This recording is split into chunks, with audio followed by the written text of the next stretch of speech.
I'm still driving, so don't mind me. Don't worry. We are live. Hello, Metal Summoners. We are live with drummer Mike Dover to talk about his new project, his new single, and everything else that's been happening. So, what's been going on, Mike? How you doing, brother? Man, guys, thanks for having me on. Definitely appreciate it. What you guys do, man, helping the little guy, the middle guy, the big guy. It's good for all of us, man. Thank you. Oh, brother. I mean, pleasure is ours. Definitely. I've seen your name, but Right. I was like, oh, the drummer. Then I found out you have the new project. So Mhm. definitely it's good to talk about that. Um, so you started the Instagram with the Dover Affair. The new Yeah, song sounds awesome. I just wonder if we could talk about that yeah, and man. how did the whole project come together? Yeah. So I've been working on it quite some time. Being a drummer uh, and playing multiple instruments throughout the years. It was actually, I picked up other instruments so I could convey to the rest of the band instead of walking in the practice room and going, "Hey, man, I got an idea."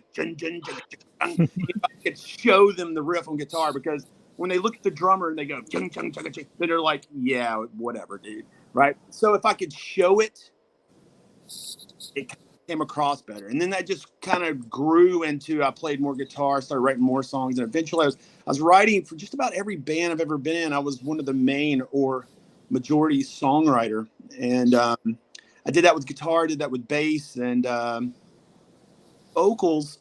It's always been there, and there's kind of a little bit of a weird story with that, but um, I'll share that with you. So take yourself back to fifth grade, right?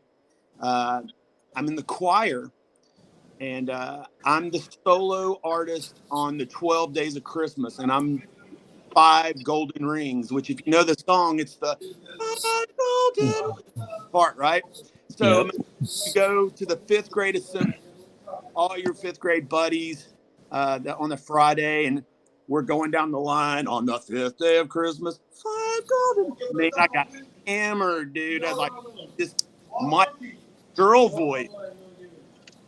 So I had to go through that, and then that night it was for all the families, the moms and the dads come, and I had to redo it again. Here it comes, dude, on the fifth day of Christmas. Fuck, hammer, dude. It was like a comedy fest. I don't think they were laughing because it was bad. They were laughing because here's this kid hitting this singing really high. So I think that's set back here for a while. But so it's always been there, and I've always been doing it, and I've always kind of conveyed it to the bands I've been in over the years. When I played with Sebastian or Rock City Angels or whatever the case may be, I was able to walk the singer and go, "Here's my idea," and I sing it and kind of cringe because I had that in the back of my head. But right before I got the call from Lonnie and Hammered on Hard to come play drums, I was about 10 songs deep into the Dover Affair. I just kind of figured one day, I'm going to do it all, man. I show up for practice. I hire and fire myself all the time. It's great, you know. Dude, the guitar player sucks. I'm the guitar player, and then myself, and then fire myself, and then I hire myself back later. Kind of the same with the whole band, right? But so what happened was went through this whole cycle with Lonnie and Hammer Down Hard. Came home from that, and I just kind of dove into it really hard. As a matter of fact, it's like kind of it might be a little bit of sickness to it because it's just constant. I wake up in the middle of the night and jump over here and start idea. But about 60, 70 songs deep, and I brought a producer over by the name of Michael Babb. We went through about 25 songs, and he sat here, and after about 10, I was like, "Look, dude," I said, "I know the songs are cool. What about the singing?" I need you to be honest. And his exact words were, "Why haven't you been fucking singing your whole life?" And I went, "Whoa, really?" And it snowballed. It just snowballed from there. And we took the songs, he listened to the songs, and we went in the studio. I do everything at home. I kind of record it here, then we take it to his studio as a template.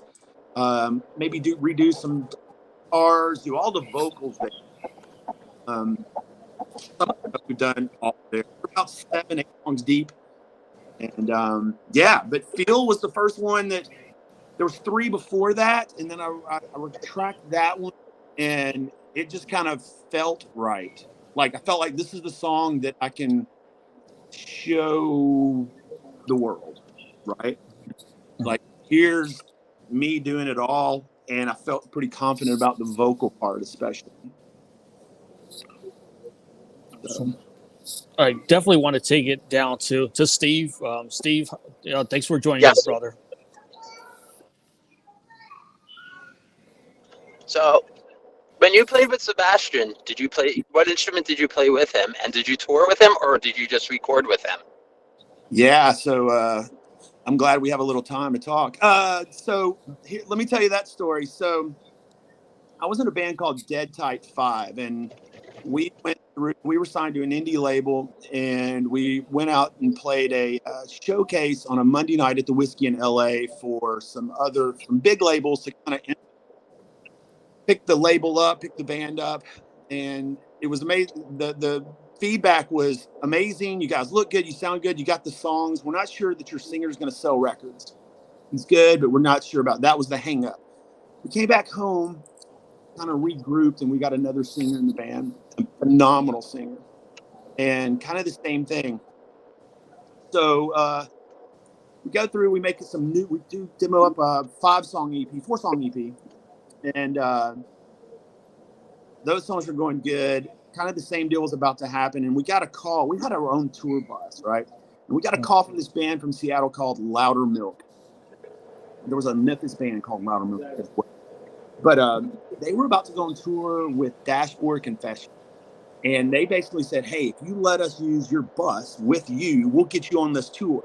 Then it was a whole day East Coast run of amphitheaters with them. It was like, well, I don't know if that's a good match, but yeah, we'll do it. So this singer bails out like 2 or 3 weeks beforehand. So that band crumbled. We're kind of left holding the ball again. With the singer situation. So I happen to be floating around 2, 3 o'clock in the morning on everybody's favorite place to look up news. Back in the day, it's gotten really bad, but Blabbermouth. Okay, so I'm on there, and there's a spot that Sebastian put up that said he was looking for a band. It was that simple, and so we had this really cool website Dead Type 5 did, and we had like pictures of us, and we were like these half dudes and half like angel looking dudes. It was really wild looking. But I sent him an email that said, all the dudes you're looking for in one band, Mother Truck. And that's all I said. And then the website link, right? The next day I wake up to a phone call. Like, hello, is Mike Dover? Yeah. What's up, Mother Trucker? And I'm like, what? I'm like, this is not really happening, right? And it was Sebastian. So we talked and we went through, all these, the ups and the downs and this and that and what's going on with him and what's going on with us. And next thing you know, we jump on our tour bus. We roll out to Lincroft, New Jersey. It was great. We had a great time. I believe it was that first time out there. We went to Ozfest that year. And what was nuts is we roll up with Sebastian at Ozfest, and the guys from Shadows Fall come running down the hill and like, dude, what's up, man? You're the new drummer with Sebastian. I'm like, man, I've been in town a week. How do you even know anything? Like, what? Am I? I didn't even know if I was. But Sebastian just kind of knows. I mean, he's just kind of a legend around there. I mean, legend everywhere, I guess. But everybody was kind of, what's up with Sebastian? So anyway, we hang out at his house for a couple of weeks. We write some songs. I've got 5 or 6 songs that we recorded at his house. There's one song on his DVD called Always and Never the Same. That's a song that I wrote that's on there. It's an Easter egg. We recorded that in the basement. And there's 5 or 6 others that I have that were never released. Probably will never see the light of day. So long story short, we were there. He came here. We were there. He came here again. So there was one point, and I think this is where it happened. There was one point we rehearsed one night at his house. And we were done. We were having a few beers, and I made a statement or comment that I might have been taken wrong. But what it was, dude, I don't care that you're Sebastian Bach. That's not what I meant. What I cared about was I'm a songwriter. I write these songs, and with your voice, it's unlimited where we can go.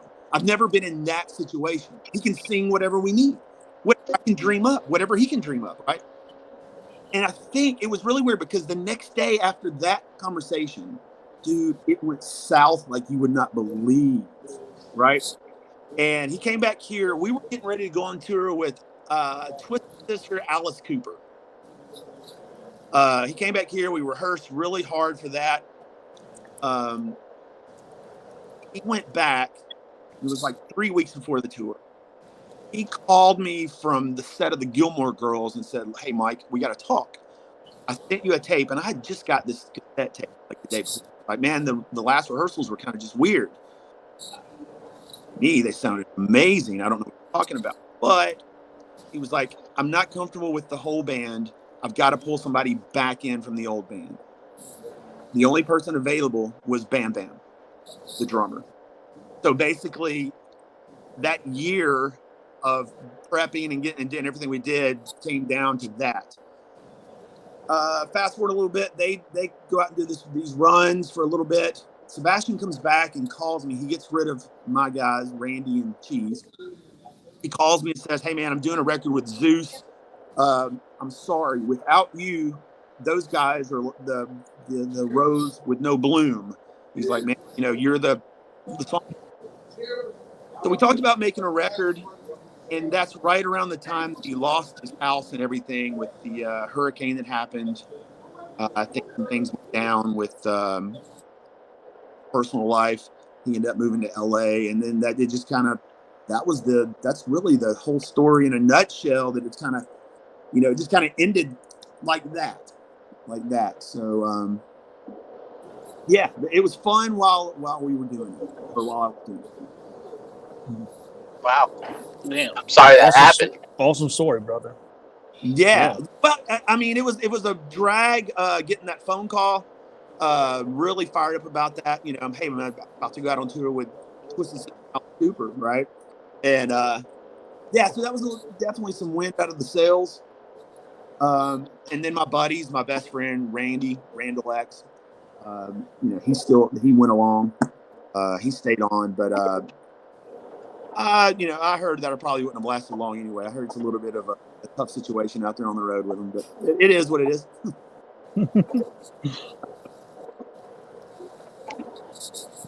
Gotcha. I hope I didn't touch a sore subject. No, Okay. not at all. That's way back when. It was a learning lesson, a stepping stone. It put me where I don't know if that doesn't have an effect on the idea of me doing everything myself right now. Right. Right. Kind of how the music business is. Man.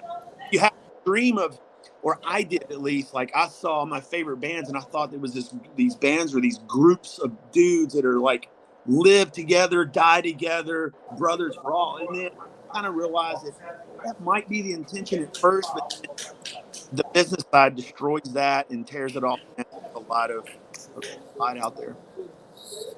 Right. But it's still cool to think that, though, man. I still do. Gotcha. So to piggyback on that question is because you said you're a multi-instrument player, playing drums, bass, sing, guitar. What was your first instrument?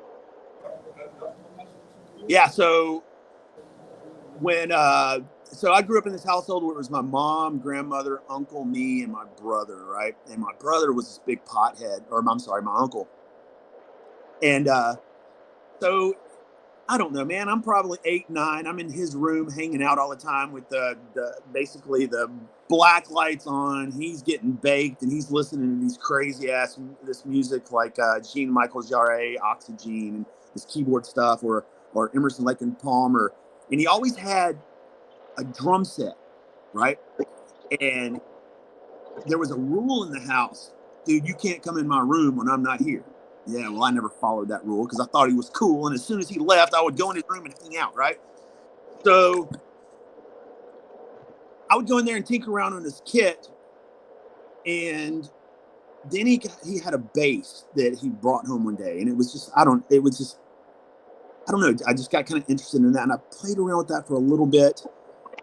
So that went on for a while. And then the reality was, and this is kind of weird. I get a lot of shit for this, but like your band might be Kiss, right?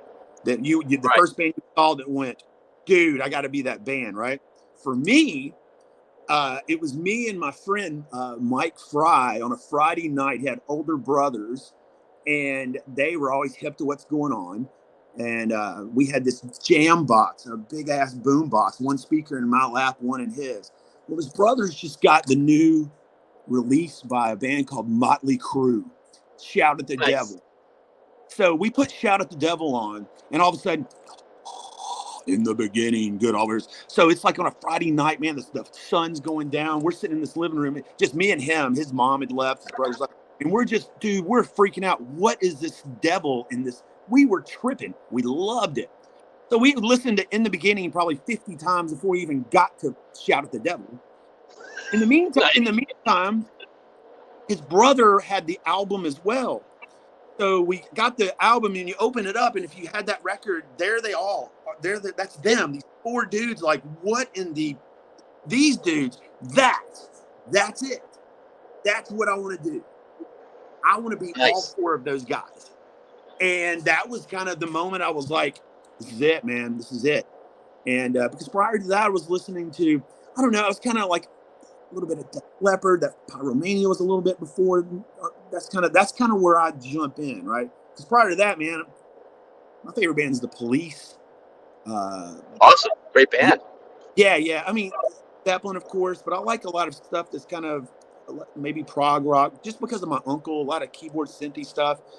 But when I heard Shout at the Devil, my head spun around like the Exorcist movie, dude. It blew my mind. And off I went. Nice. Yeah. So that's kind of, that's where drums took over. And then my mom went and bought me a kit probably, I don't know, man, after Shout, probably 5 or 6 months later, maybe. And she bought it from this military dude. It was like a CB 700 red set with it, and it was trash, but it was the amazing first drum set for me. And I just went to town, dude. I went to town, and then I took lessons from this guy David Forster here in Memphis, and I was his favorite student. But he took my mom aside and he said, "Look, Mike has no desire to do this. Mike wants to be, and is destined to be, a rock star. This kid's got a whole different vision. I give him something to go home and learn. He comes back and he's got it down and he's bored to death.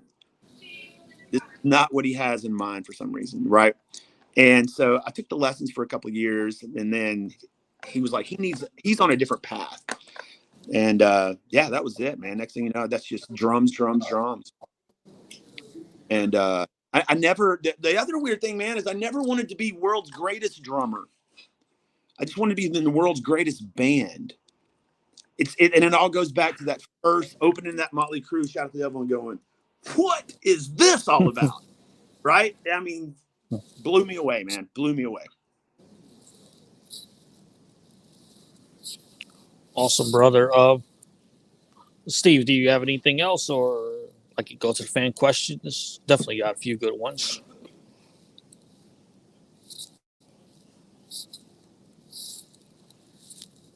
Steve, can you hear me? Okay.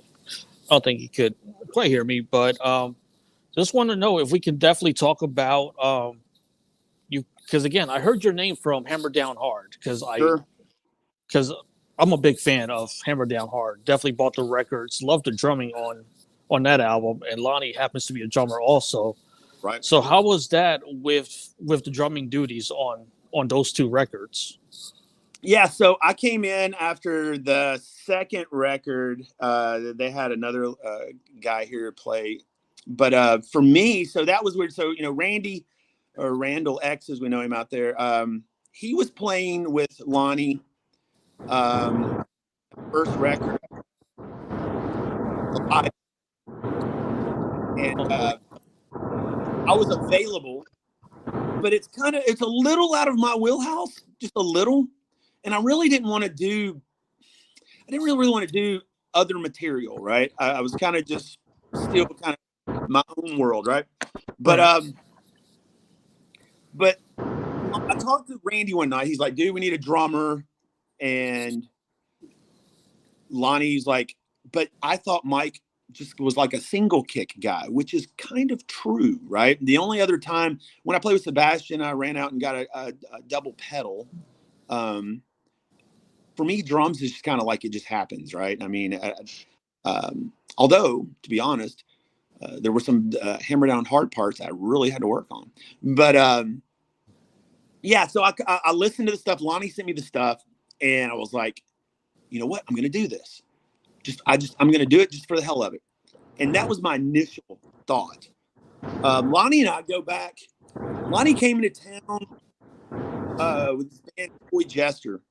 And then he brings up the story. He likes to give me. He brings up the story that there was a battle of the bands at a place called the Cook Convention here, and Jimmy Jameson was a judge. The local DJ Malcolm Riker, but it was one of the first bands that at the time that I could say this was a band, right? Originals, and that was just my first band. It was my first or second. They were real close. But they came in and played this battle of the bands, and we were on it. And there was Eric Gales was on that. But anyway, so we play the show, and my band ends up coming in second or third. Toy Jester won, of course. But so Lonnie he liked to throw that in my face. I'm like, dude, you were out there playing, and they were like out on the road. I think they were doing a lot of covers and still their original stuff, but they were seasoned for sure compared to my band. But we've known each other through the scene through years, both being drummers. We never played together. Kind of had a similar reputation of serious about our instrument. I'm personally not the guy that if you see me at the club, hey, get up here and play a song with me. I don't do a lot of covers, right? For me, covers, and there's nothing wrong with it, right? My idea was always, I want somebody playing my songs, cover my music. And I got into it to original music. I didn't get into it to play as much as I like Bonham or Stuart Copeland or Tommy Lee for that matter. I didn't want to be them. I wanted to get where they were.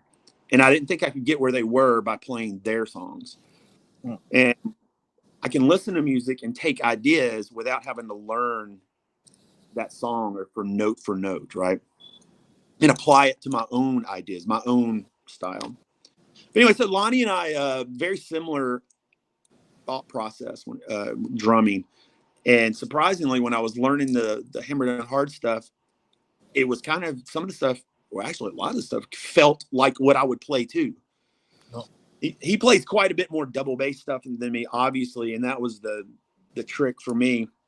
Oh.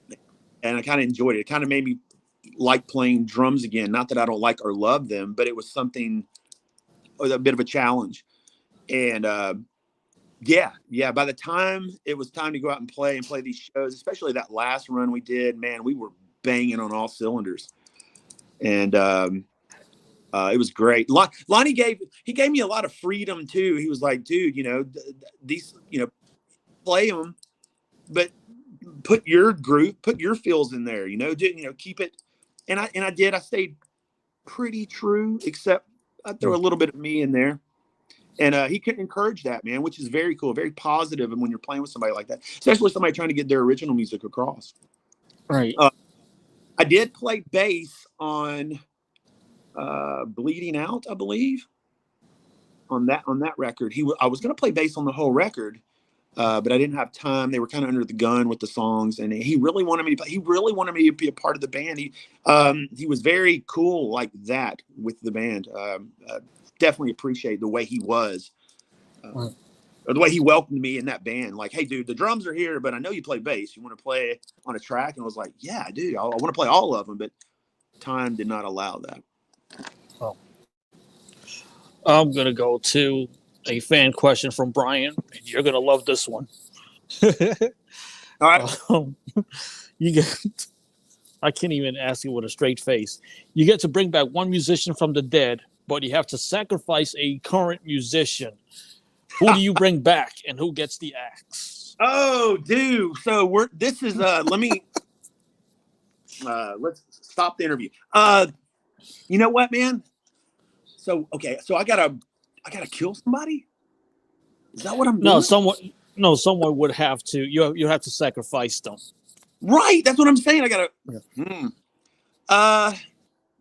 Bring. Okay. The obvious thing for me is Bonham. Right. For multiple reasons.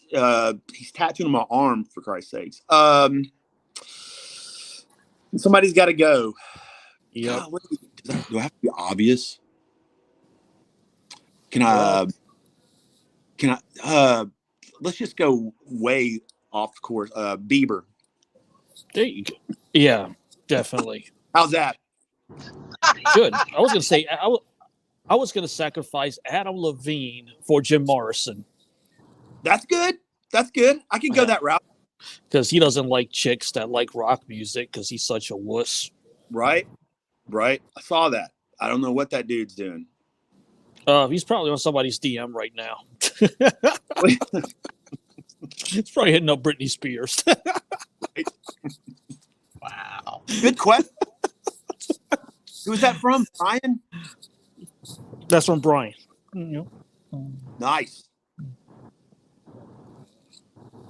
Let me see. So I had another question. Let me just. While you have another question, looking for another question, I have a question for you. Okay.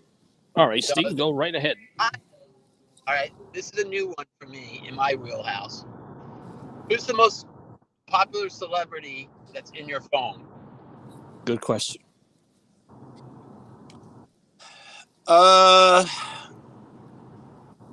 Ever or just now? Both. I don't have anybody currently that I mean there are, man, I know there's a lot of people in there.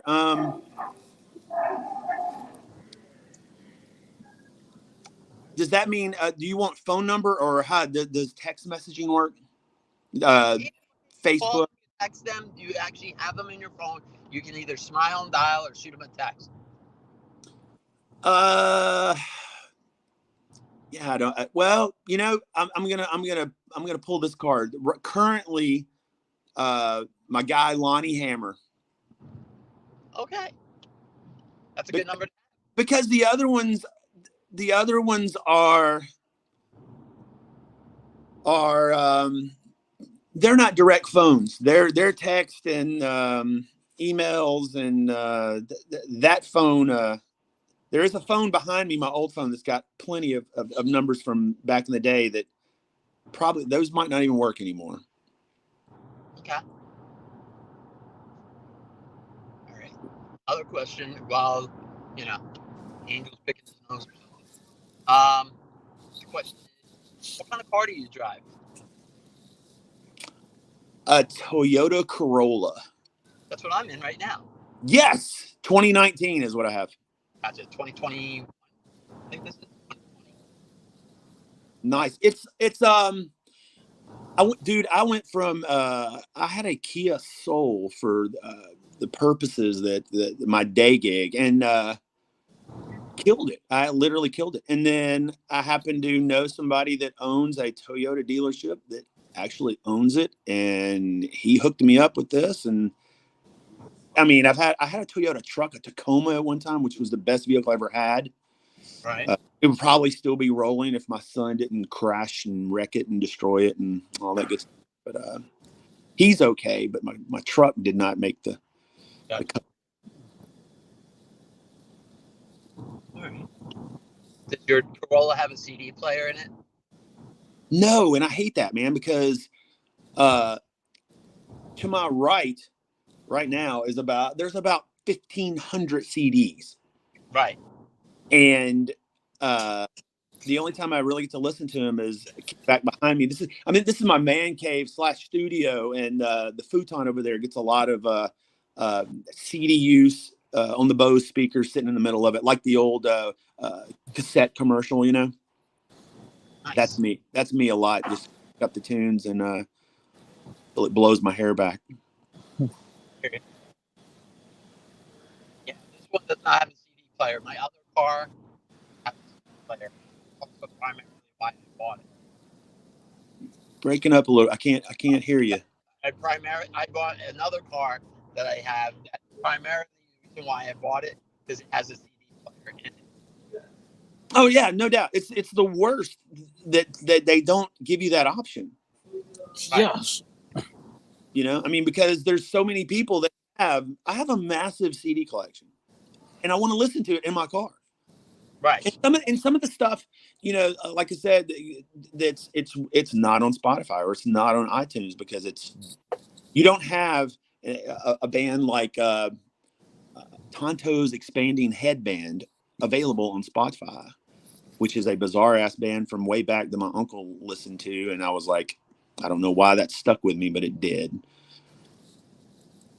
Yeah, I just like to read. The thing is, if I don't know enough about the artist, and I like the hard copy because I like to read the liner notes, who played on the CD, like Yes, what track, who absolutely. wrote the track, and stuff like that. And then also I like to read who they thank on the CD. Right. I'm a hard copy kind of guy, and like I really like to see that kind of stuff. And like you said, some things are out of print because I went through like a big CD collection that I used to have, and a lot of the stuff is out of print, Right? Because the band's no longer together, or the band's label is no longer out. Right. So I would go on, and the way I found a lot of my stuff is I would go on Amazon and I'd buy it used, mm-hmm. and it would tell you the condition it was in, and I'd buy like 10 or 15 CDs for like $40, and it would tell you near mint, or brand new, or really good condition. And then, of course, you know, as long as it had the liner notes and the CD, if it had a couple scratches, so what? You know what? You know, a hairline scratch, still not going to make the CD skip. Right. So, yeah. So, because a lot of the artists that I listen to, you know, didn't even come out on CD, or you had to go import, and then you buy for another European import. You spend like $50 to $100 on a single CD, which is insane. You know? Well, what a lot of people miss now, especially younger people, the idea that of being a fan of a band, man, that's part of it. Holding that CD and reading, that's you getting closer to that artist, right? Right. And right. Knowing the behind the scenes, seeing like you said, the other people they hang out with or who produced it, and then you start seeing, like when I was younger, producers like. Well, they produce this band, and this band. They have something in common here, and then, I mean, it's missing terribly now, and it's very sad actually. Right. And me, I'm like a walking, talking Wikipedia when it comes to like rock. Yeah. Rock, 80s hair bands and stuff like that, and then you know, and I became friends with a lot of these guys and some girls, which is great, you know. When people are like, "Oh, so what are they doing now?" I'll be like, "Oh, well, the former bass player to Firehouse went on to being the bass player to Chet Atkins, and then he got being the bass player to from Firehouse to Chet Atkins, Trace Atkins, to now he's the bass player to Stryper." Mm-hmm. You know, I talk about Perry Richardson and you know, stuff like that, and it's really cool how all these guys evolved into what they did and what they're doing now, and I can basically tell you. It's really cool. I do the same thing, man. The Wikipedia, like, where is this, this person now? And for all kind of genres of music that I like, I mean, it's just part of being a fan, man. Absolutely. And because once again, there's so many, especially the younger, they don't even know anybody's name in a band. Right. Barely even know the name of the band. True. You know. True. Kids are brainwashing to listen to good music. Like this summer, I took them to go see Bret Michaels and Steve O'Gary and Night Ranger and who was it? Night Ranger, Steve O'Gary, Mark McGrath, Bret Michaels. He did this thing called Party Gras. Yep. And it was like 5 and everything. My kids knew a couple songs, of course, that Bret did. Of course, he did basically all like he did like 4, 5, 6 Poison songs, and then he did a couple covers, and then of course they knew the couple songs that Steve O'Gary of Journey did because he's in Journey. So of course he did a couple of Journey's hits. They knew that one song that they knew 2 Night Ranger songs, but otherwise, and they're like, Dad, I never heard this song. This song pretty kick ass. I'm like, of course it does. It's Night Ranger, Dude, when Hammer Down Hard played Rockfest a couple of years ago, right? So did Night Ranger. Badass, dude. It was so cool to see them. They killed it. I mean, killed it. Right. And they're not spring chickens. No, dude. No, they're not. And they tore it up. And then once again, that's like 2 years ago. But man, brutal. Like, wow. I mean, I was like, wait a minute. So Night Ranger's playing the day we're playing. So made sure I was there. Happened to know some of the security there, got really close, and man, they just killed it, dude. It was great. Absolutely. All right, Bill, I'm taking up a lot of your time. Go ahead, ask a question. No, you're not taking up a lot of time, Steve. No, but man, that Night Ranger show was fucking awesome when they played a couple of Damn Yankee songs. Agreed. One band I wish would just do one show for the fuck's sakes, but who knows? Got a good fan question right here. Please, what was the hardest instrument to play when you were recording Feel? And also tell the story of playing with Alice in Chains at Rascals. Yeah, so first part. So as far as Feel goes, that song is, I've been asked by a few people like, is that a drum machine? No, that's me playing drums, and I recorded it. When I record, it's ass backwards, man. I do drums last, for the most part, and that song, it's simply kick snare, doop bop, and a China accent. There's every time that I played a fill, it just killed the mood. So then I had, played acoustic drums, and it's like, it still was not what I heard in my head. So we made the acoustic kit sound like a drum machine. It's like, we could have just done this the easy way and been done with this a long time ago. I mean, but we went through the process, and there's quite a bit of that on the material I'm writing. As far as the Alice in Chains show, so there was this club in Memphis called Rascals, and it was a big scene club for us and a lot of the local bands. We all played there regularly. We hung out there, a lot of original music. It was grand, man. I loved that. This is probably the best time of my life. But it was also a place where a lot of bands hung out that came through town. And I played with Def Leppard there. Some of the guys I played a Mott the Hoople song with Joe Elliott, and I don't know the name of it. Uh-huh. I think All the Young Dudes might be the only Mott the Hoople song I really even know. But don't tell me. No, we won't. But the reality is, so the Alice in Chains thing is, so these bands would come in after they played, because it was like the rock and roll place to go, I guess, and they played. Ozzy's band came in. There's pictures floating around so my band, I was in a band called Gun Down Mary. Oh. And we played, and man, they basically walked in and kind of said, "Hey, can we play?" And we were like, "Oh yeah," and kind of sit down on our stuff and kind of killed it. And then Zakk Wylde walks in, and Randy Castillo walks in, and it turns into just a big jam session at Rascals. And so we all get up and jam, and some of my friends here and other bands, everybody was just jamming. It was great. And it was kind of the same way with the guys in Def Leppard. And there were several bands that came through that situation happened. We were regulars. I lived around the corner from Rascal, so I was there frequently, whether I was playing or not. And I played there.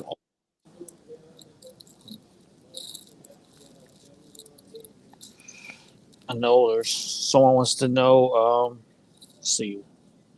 Oh, sorry.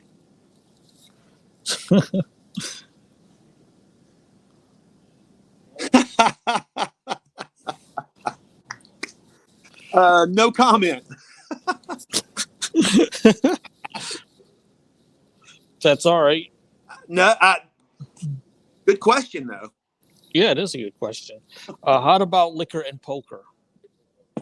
What? Where did that one come from?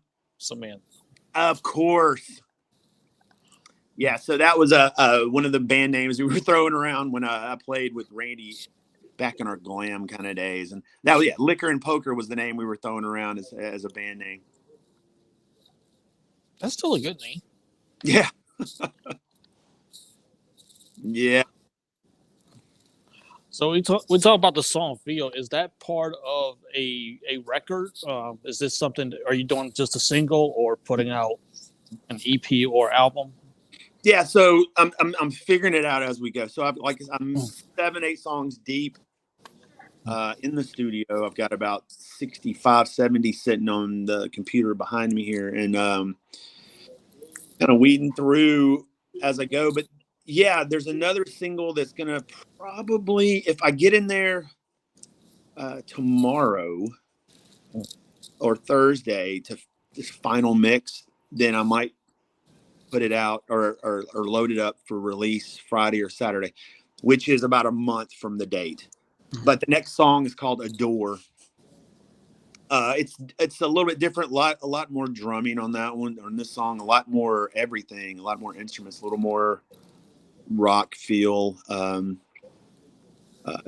idea behind this, I didn't set out with I'm going to sound or be or do this or do that. I set out with I pick up whatever instrument that's in here, and then a riff happens, and that's it. I just build on it. And it's the reason I put feel out. All these songs, I feel them. I didn't. Nothing's fake. I didn't have to think too hard about it. It just rolls off my fingers. Sometimes it takes a lot to roll off my fingers, but what I hear up here and getting into these sometimes is really a pain in the ass, but it's fun and I love it. So I'm going to release, I'll have Feel, Adore. There's another song. Well, there's two I'm contemplating after that. And I'm probably going to do a full thing. Maybe before spring, end of winter, and just put it all out. I think I'll have enough stuff then. And as of now, it's tentatively called Elements of All Ident Hi-Fi. So, because it's basically elements of all the music that I like, and I like a huge, massive amount of genres. But I fly the rock and roll banner, right? Mm-hmm. I kind of feel that. I mean, that's. I just feel like that's what I'm rock and roll, man. But and then the Ident Hi-Fi. There, we live in a world where people are. You have to put a tag or a name on something, and I don't even like to do that about my songs. People ask about what does that song mean. If I tell you, then it ruins it for you, right? Right. So if you like Feel, for example, I know what I felt like. I know what it feels like to me. But if I tell you that and you listen to it, I might have just screwed the song up for you, man, because it meant something else to you. Yeah, like one example, your buddy Lonnie Hammer wrote a song called Christine. I thought Christine was a booty call. Christine was a chick. Right. Well, Christine was actually his tour bus. Tour bus, yes. Which is awesome because that's just how it had that different meanings. Correct. Well, it kind of goes back to like before I said my favorite band being the Police. The Every Breath You Take. That's been so many. Blah, blah, blah. It's about a stalker, man. It's not what the song's about. But that's fantastic, right? That is amazing. I love that idea that the song is what you make it. That way, what's cool is when somebody listens to your song, and I've had this kind of happen with Feel, and it's priceless, that the song means something to them, that not where I was coming from, but they felt it, they feel it, whatever. And that's what it's all about to me. That's worth the price of admission for me right there, to hear that song, what it does for that person, what they get out of it. Because I've definitely done that with a bunch of songs. How cool is it when somebody says, the goal at the end of the day is when somebody says, man, that's my jam. If somebody comes up to me and says, dude, Phil, man, that's my jam, I'm like, I just melted like butter, man. That's super cool to me. And it's always been that way in every band I've ever been with. Even, that when somebody comes up and says that about your song, and that's it's kind of what drives me to do original music. At one point, do you say, okay, the song is done? Because now, gosh, if you're doing it by yourself, you could just go on and on. Yeah. On one song. How do you know, okay, the song is finished, there's nothing left to do to it? Man, that's tough, man, because sometimes the song, it might be just that one little part that I'm hung up on. There was a part in Feel that I had to go back, that I wanted to go back and do. And Babs has this incredible, amazing ear. Michael Babs, producer, and he's like, dude, nobody's gonna hear that. Yeah, but I do. And if it hadn't been, it would have been incomplete. So it took me a minute to hear this little part. And then when that was there, I was like, it's done. That song's done. There's the song Adore that I was telling you about. Yep. I've had these mixes and I'm listening to it, and there's a break, 32 bar break, or it's a long break, 16 bars. And it's me singing, and it's this, the stuff going on. And that day, I was cruising around town, and I happened to listen to In the Air Tonight. And what does everybody on the planet do to that song? I don't care if you're a drummer or not. Everybody goes, bloom, bloom, bloom, bloom, bloom, bloom, bloom, bloom, bloom, bloom. Yep. Everybody in your car, on your kid's head, if they're in the front, dude, whatever, dude. Everybody plays that. I had an In the Air Tonight drum feel pop into my head, and I called Babs, and I was like, hey, dude, we're not done with that song. What do you mean? I'm going to bring my Octoband down there. I'm going to set those up. I'm going to set a concert tom up, and I'm about to go, not that, but that's where the idea came from. I'm going to play a drum fill that's big and massive and long and stupid and obnoxious. And I did. And we did it. And we went back in the booth and played it back, and we just started laughing. Like, dude, this is stupid cool. This is great. Why didn't you do this in the first place? I don't know why I didn't do it in the first, because it just was one of those things, like, and now that song is finished. Short of, I got to fix some of the stuff in the mixing level, but as far as the song and done. Everything else, because of the way we're doing it, they're done from the point of view that here at my house, when we take them to the studio, things change. It's the stuff here is cool. There, it's blows my mind. Well, as far as live shows, can we expect you to go out on the road? So I learned a massive, and shout out once again to my guy, Lonnie Hammer. I learned a massive what to do and what not to do with that, right? Right. So what happens when you're doing these scenarios or these situations, finding the people, finding everybody, it's a payday now for everybody. And for me, I'm going to put out, I'm looking now, and I've got probably 2 or 3 guys that I'm gonna approach about it, or actually they know about it, and really good players. I need their type of activity around me, right? I just know what they could bring to the table. So yeah, live is definitely going to happen, especially if if the songs continue to grow. Right. And Feel, I have not pushed Feel the way that, like, like buying ads or anything. I'm just kind of let it organically set, put it out, reach out to people that I've met along the way, like you. I sent it to you. Hey man, I've got this song. Hey, check it out.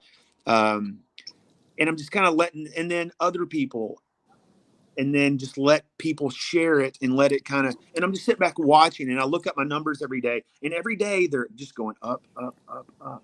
Some days there's more than others. But the cool thing about that is I didn't buy that listener. I didn't, they like the song, man. So I'm going to keep it as organic as possible, as long as I can. And before it turns into having to spend money on, I want people to like the song. I want the song to spread its wings and grow on its own. And that's a lot to say, because there's songs put out every day. It's a massive situation out there, right? But I just believe in the song, so hopefully let them do what I think they can do. Yeah, because I've only heard it about 2 or 3 times, but I'm definitely, once the show is done, definitely going to go back and listen to it. It's one of those songs that if you have to go to work or do a show and you listen to this song 2 or 3 times, you're going to be like, fuck, I don't want to go to work. Not, no offense, but I don't want to do the show, but I still want to do the show, but listen to the song a few more times. Right. But that's just the kind of first listener impact that the song has, that you just want to go back and not do anything else, just listen to it like a few times. I guess like a few hundred times till you get tired of it for a second. Right, man. And what's cool, and thank you for that. I've heard that a lot, which all that does is just make me, it kind of empowers the whole idea that I have about the song, and I'm excited about the other songs as well. But I had somebody the other day ask me, like, when's your next song coming out? Well, I mean, a lot of people understand that this song is not even in baby stages yet. This song has still got a lot of push to go, right? But I do have to put something else out for people that like this song, to keep them interested as well, right? So, because like you said, they're going to listen to, if they like it and they listen to it 100 times, they're going to be like, damn, now I'm burnt on the song, right? So I'm definitely putting out something in time to keep those people interested too, and hopefully keep that momentum going to where, those people stay on board, and I'm collecting new people, and then they go back and listen to these songs, and just different avenues, man. I'm doing a lot of research and studying about what works and what doesn't work. It's a weird game out there, man. Yeah, like I said, we definitely appreciate when you reached out. We're like, yeah, we definitely got to get him on the show, like anytime, whenever.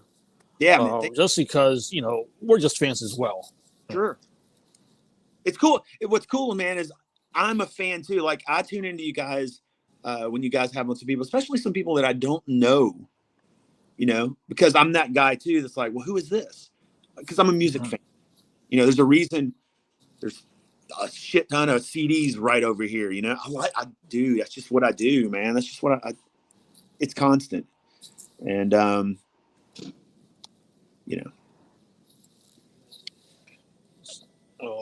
I got a few more fan questions that just popped up. Yeah. Oh, this is a good question. What is your favorite part of the process when it comes to writing a song, and why? And I'm going to flip it. What is the worst part as well? Your favorite part and your least favorite. Favorite part. here lately, since I've been a singer, is coming up with a chorus. So music, and even musically, that usually has not been a thing, but now I'm just over. I don't know if picky's the word, but there's some things I'm like, man, I'm really digging what I'm doing here, but man, the chorus is not strong enough, and I set that aside and then come back for another idea, and then sometimes it's really, sometimes I borrow from another song to put in this because like, wow, that would work. But the best part is completing the chorus, because after that, for me, everything's easy. Right. Once I hook a vocal hook of the melody, that's the biggest challenge. And then after that, it's game on. Everything else just falls. It's domino effect. What's the other part of the question? What's the worst part of it? Yep, your least favorite part. Not being able to come up with a chorus. That sucks.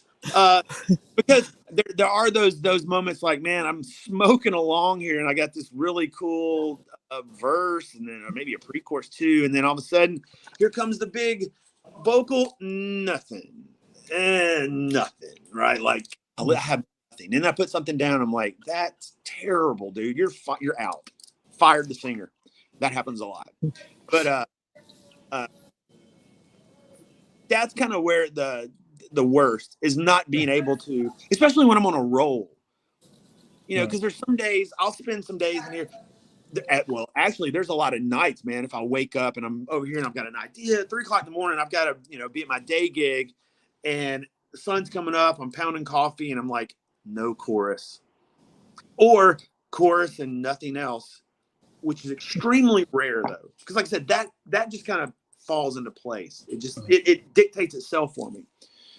So that's rare. The chorus thing is a mother fudger. Well, we're going to test your memory and see how far back you remember. A question from Patricia. You probably don't remember, but I remember your first drum set at the age of 3. He's been a musician since diapers. Do you remember your first drum set? Do you have a picture of you when he was 3 with the drum set? That I would like to see. When I was a kid, I'm pretty sure I had one of those play kits. And for me, I'll tell you, music kind of jumped into my bones. My family played various instruments. My grandmother on my mother's side, my great grandmother, played violin and was really intense with it. And my mom played piano. She had something to do with her hands that she was always creative with. She ended up cutting hair. That was her thing. But the real crazy part is I remember the first song that I really went, hey, now this is what it's all about, is the theme song to The Young and the Restless. When I was a kid, my mom watched that big time on the daily. That was her thing, right? And so we had the big console TV, and all of a sudden that ding, ding, ding, ding would come on. I can remember that now, running over and grabbing that and just burying my face. Especially that's back when your parents were like, don't get so close to the TV. Dude, I was in the TV listening to the theme song of The Young and Restless. Something about that groove, that whole thing, hooked, man. And that's probably where it just, the beginning of the end started.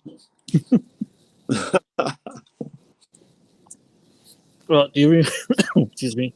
Do you remember your first drum kit? How much did you pay for it?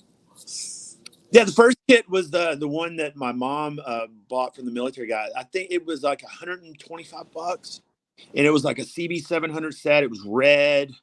It didn't have any of the bottom heads on it. It had some like camber cymbals. I think the coolest thing about it was it had a Ludwig Speed King pedal, and my uncle thought that was like the shit. It was like, that was his thing.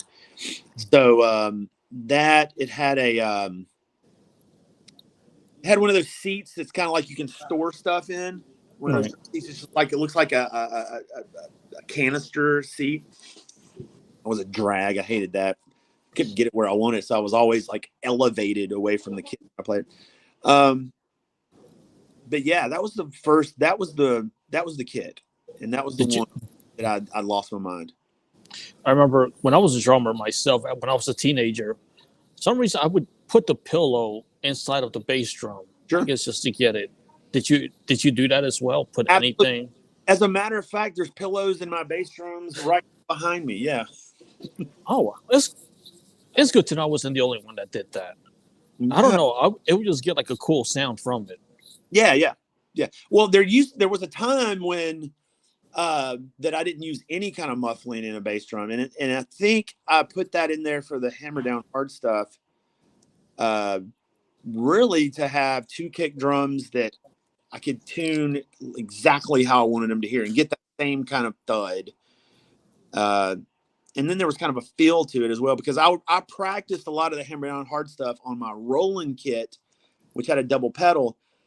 So that's kind of a different surface feel, and I got used to that. And I'd get over to an acoustic kit, and it would be kind of rubbery feeling to me. I couldn't get the same action. So I started putting stuff up against the head, which was not my normal thing, but it's currently. I mean, that's the Hammer Down Hard. I've never had a double bass drum kit until Hammer Down Hard.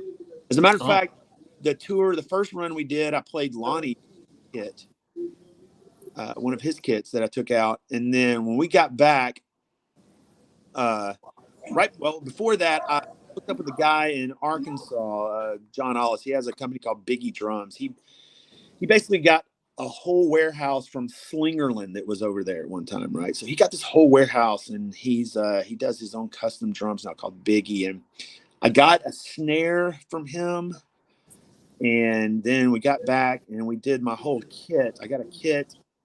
And then I wrapped it with Six Skins, the guy that does Queensryche and Alice in Chains.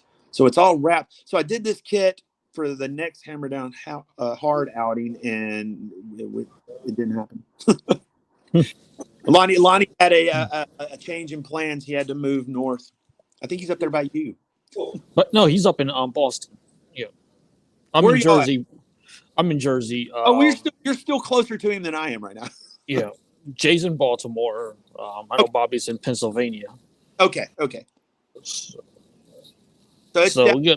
but you're still all closer to him than I am right now. Yeah, but we do go to Nashville for Rockin' Pod. I love Nashville. Right. It's the only city that you go on each corner and there's someone playing live music. I noticed they got the same drum set on each corner. It's the new LA, they say. Yeah, it really is. Everybody's there. Yeah, I know they're expanding the airport and all that stuff, but I just love the music thing of it. That's sure makes it so awesome. So, more fan questions: the Beatles or Elvis? Oh man, I get so much hate when I have this conversation, because actually the conversation for me is the Beatles or the Stones. But so for me it would be Elvis. So the Beatles, man, I get some hate for this. I mean, I do like the Beatles, but it's not my go-to for that era or that. It's just, I mean, there's select Beatles songs, right? But Beatles didn't have an effect on me the way that it does a lot of people, which is also very similar to the same effect that Kiss has. Which, speaking of Kiss, I was talking to somebody about this the other day also. The first Kiss record I ever had was Lick It Up. I love that record. That's my favorite song. That's my favorite Kiss song because of the title. Yeah. I get a lot of that's the first one I had. So someone wants to know the Beatles or the Rolling Stones and why. So it's definitely the Rolling Stones, because it speaks to me. The Stones, from Jagger's voice to mix, it's just how they play. It's the riffs. To me, that's rock and roll, man. That's rock and roll. Not that the Beatles are not, man. Like I said, much hate I get from this conversation, man. Battle to be had, but for me, Stones. It's tattooed on my arm. The Stones. It's just That's the one. Well, have you heard the new song from the Stones yet? Absolutely. I love that. I'm like, he's 80, he's still freaking doing it. Like, Love wow. it, dude. Love it. I mean, it's simple. It's rock and roll, brother. That's it. You know, I mean, that's the secret to youth. I think so, at least. So we have the new song, so we can expect a new. I guess you're doing like another new song next Friday. Yeah. So, well, hopefully this Friday I can. I'm hoping that with this next mix is the one, because we usually go through, man, 8, 9, 10 mixes, and then we're like, if I'm going through it with a fine tooth, going, dude, can we do this? Or can we lower this or put this up? I'm hoping Friday, but if not, early next week, and then I'll have a release date. I've already got the artwork for it. So when you're saying you got 10 mixes, this again, just not being a smart ass, just asking because I really don't know. So do you pick which version of the song? So the mixes means 8 different versions of the song? Kind of. So what happens is, we have an initial mix, and I go home and listen to it, and it's never the one. The first one's never the one. It's just because there's a lot of fatigue. We've been working on it, but it's the foundation of where it's going. For us, or for me, we go in, or even Bab, sometimes he goes in and says, hey, I got a different idea mix here. And the mixes, and basically there's like, hey, the vocal's not loud enough here, or the synth is not loud enough here, or or whatever, or this is too loud, or the backing vocals. There's an enormous amount of harmony vocals on this. The harmonies I did, which, by the way, salute and a whole new respect for singers. Good God, man, that vocal booth about killed me. But, you know, when you go in and you sing and these harmonies and some of it, like, man, I need that harmony to be heard. Hell, just for the simple fact, I spent 4 hours on that, dude. You know, because it's not 1, 2, or 3. It's like 5 and 6 different harmonies. There's highs and lows, and there's these little things that I kind of want to hear. But there's a lot going on. So when you mix, everything has the sound. You can't, you know, you turn something up, you lose something. You turn something down, something else gets loud. It's just trial and error sometimes. And yeah, it's not uncommon to have that many mixes, especially the way we're working this and how we're working. How did you come up with the name? So Dover obviously being my last name, but I was going through ideas, and I didn't want to call it Mike Dover. Mike is there's so many Mikes on the planet. Dover's cool. I had some ideas pop in my head, riffs of Dover, and that was kind of cheesy. And I was like, I don't know, call it something here. And I had a list, and then one day the Dover affair popped in my head just randomly. And the reality is, I'm a drummer, and I'm playing all these instruments and singing. So I'm basically having an affair on my drum set, dude. Sure. You know what I mean? So it's all, I'm cheating on the drums. That's where my heart's really at. But I love these other instruments too. I mean, yeah, dude, I love the guitar and bass. Man, I love playing bass. Not as much as drums. And I love singing. That's my I say new, but the past couple of years, man, I've been really working on this singing thing. But dude, drums. I'm a drummer, man. That's where when I'm playing, when you're in a band and you're playing drums, and drummers understand this. When you're in a band and you're playing drums and you're locked in with a bass player, or the whole band's firing, dude, it's badass because you're the engine, dude. You're driving that, right? Right. Nothing better. And I had an opportunity to play bass with my son's band. We had a band called Nutbush Superstar, which was just kind of fun. And it was my first time out on stage playing bass. And that band's got a weird history, a weird situation that happened with it. But before that situation happened, man, it was a lot of fun. And it was fun to be out there playing on the stage instead of behind the kit. I enjoyed that. but I miss being behind the drums, dude, driving it. So I feel like being a front man in this scenario, and we'll see when it gets to that point, that it's going to be similar. I'm going to approach it similar to the drums. I'm going to drive it and try to bring the same mentality that I have behind the kit to the front of the stage. And I've always been a kind of a visual drummer. I'm not a guy that just sits there and plays. I want you to feel it. Here we are with that feel again. That word pops up a lot.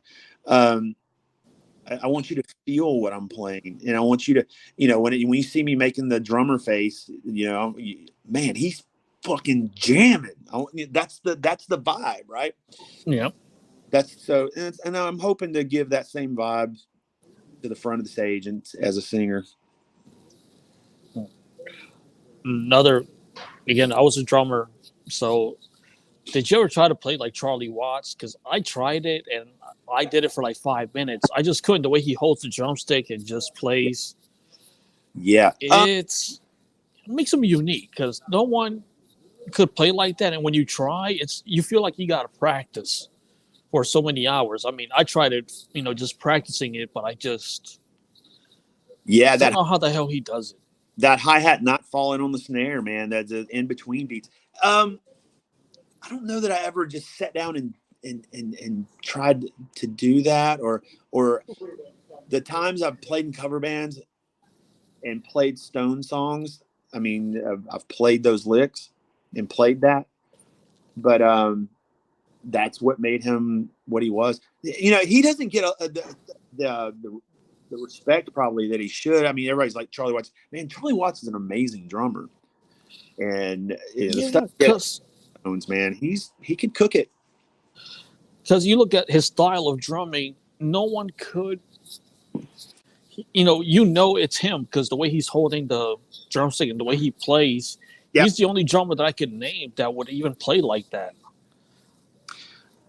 The coolest vibe about him too is when he played. It looked like he was in his Welcome to Charlie's World, dude. He just focused on him, and he played. Him and Mick had this thing, man. It was just. I play drums for Mick. I mean, it doesn't step on the vocal or doesn't step on. I mean, he played the part for that song, man. He was very, very good at that. Yeah. Man, I can't thank you enough time, just for taking time out to really join us. And dude, anytime you got anything to promote, hit me up. We'll definitely get you back on. Thank you, man. It has been fantastic. I've really enjoyed the situation. Thanks for having me on. And hopefully everybody cranks up Feel. Go find it on Spotify and iTunes and all the socials. We all know what to do. We know the. Yep, and this is where it can be found on the socials. Yep, Instagram, Twitter. Everything's the Dover Affair. Yep. So. You can go to Mike Dover if you want to, man. We'll talk there. Anybody, come on, bring it. Let's talk about it. Are you working on merch? Yeah, so definitely have a bunch of ideas for that, and that's probably around Christmas. Perfect timing, dude. I can get myself. That's what I want for Christmas. It's all about timing, right? Yeah. So definitely have that in the works and ideas. Talking to some people about that, and you know what? Here's a good idea, and this could actually work because of the name. Let's do it. What is it? You need to get booty shorts. I'm in. That's just the Dover Affair. I would definitely buy it. You're gonna, dude. If you're buying, I'm not wearing it, dude. But I would buy it for a female friend to wear it. There you go. Wherever, however you want to do it, dude. I'm in. So, but yeah, I will put those on the list. I mean, just the name. I mean, just off the name, Dover Affair. It could mean. I'm down. Right. I'm down. I did not think of those, but hey, it's on the list. I'm always thinking about that, so I am gonna think about. Because I mean, we know this band that sold booty shorts, and they were selling. Sure. So hey, why not? Especially with the name the Dover Affair. Right. Booty shorts. I see it 100%. That would definitely work, brother. Absolutely. All right, Metal Summoners, just want to thank you everyone for your time. Definitely check out the video, check out merch, booty shorts when they come out, hopefully before Christmas. And Mike, just want to say, man, can't thank you enough for your time, man. This is really humbling, to have you just be like, hey, and have you put out new music. So definitely looking forward to hearing more of it. Absolutely, man. And I'm going to send you guys first before it even comes out. When it's wrapped up and mixed, check your inbox. I definitely will, brother. Absolutely. Again, Metal Summoners, just want to say thank you. Check us out tomorrow again. Check out on our socials. Check the Dover Affair on his social, Twitter, Facebook, Instagram. Buy the single. Buy merch when it comes out. Absolutely. So thank you. You've been watching the Metal Summit.